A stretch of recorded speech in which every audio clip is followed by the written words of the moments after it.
वाडा तालुक्यातील गुडूस येथील ओनिडा कंपनीत कामगारांचा पगाराचा प्रश्न चिघळला।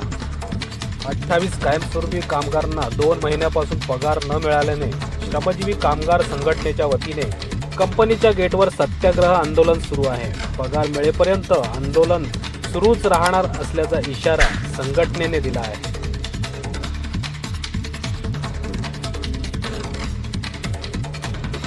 तुम्ही सत्याग्रह करता? हे सत्याग्रह यासाठी केलेले का आमचा मागील 2 महिन्यापासून जो कंपनीने पगार दिलेला नाही तो पगार द्यावा, जेणेकरून की काही आमचे कामगार आज कोण ह्या कंपनीमध्ये न येताही त्यांना पगार मिळतोय आणि आम्हीही त्या कंपनीमध्ये काम करतो। तर आमच्यावर हा 2 महिन्याचा अन्याय कशासाठी? हा 2 महिने आम्हाला पगार दिलेले नाहीये।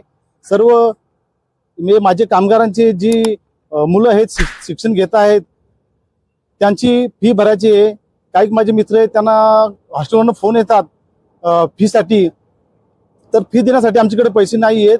आमच्या श्रमजीवी संघटनेचे आमचे वरिष्ठ नेते आहेत त्यांच्याशी 27 डिसेंबरला आमची मीटिंग झाली। त्या मीटिंगमध्ये या व्यवस्थापनाने आम्हाला पगार देण्याचे कबूल केले होते, पण आता 6 तारीख झाली, 6 तारखेला पण आमचा पगार आलेला नाही। म्हणून आम्ही हे सत्याग्रह इथे आम्ही सुरू केलेला आहे। जोपर्यंत आम्हाला पगार मिळत नाही तोपर्यंत आम्ही हा सत्याग्रह चालू ठेवणार आहोत। तुम्ही किती वर्ष?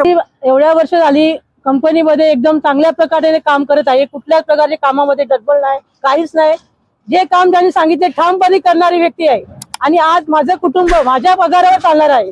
माझ्या नवऱ्याचा प्रॉब्लेम असल्यामुळे काही अवयव कार्यकर्ते घरीच आहेत आणि जर आज मला पगार भेटला तर उद्या माझं कुटुंब मी कोणत्या परिस्थितीत चालवणार हे मला ठामपणे मला पगार आलाच पाहिजे। माझ्या याच्यावर सगळ्या कामगारांचा पगार आला पाहिजे।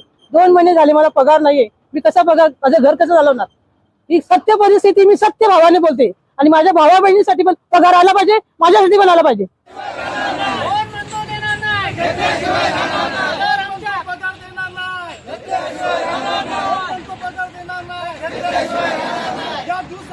करायचं काय?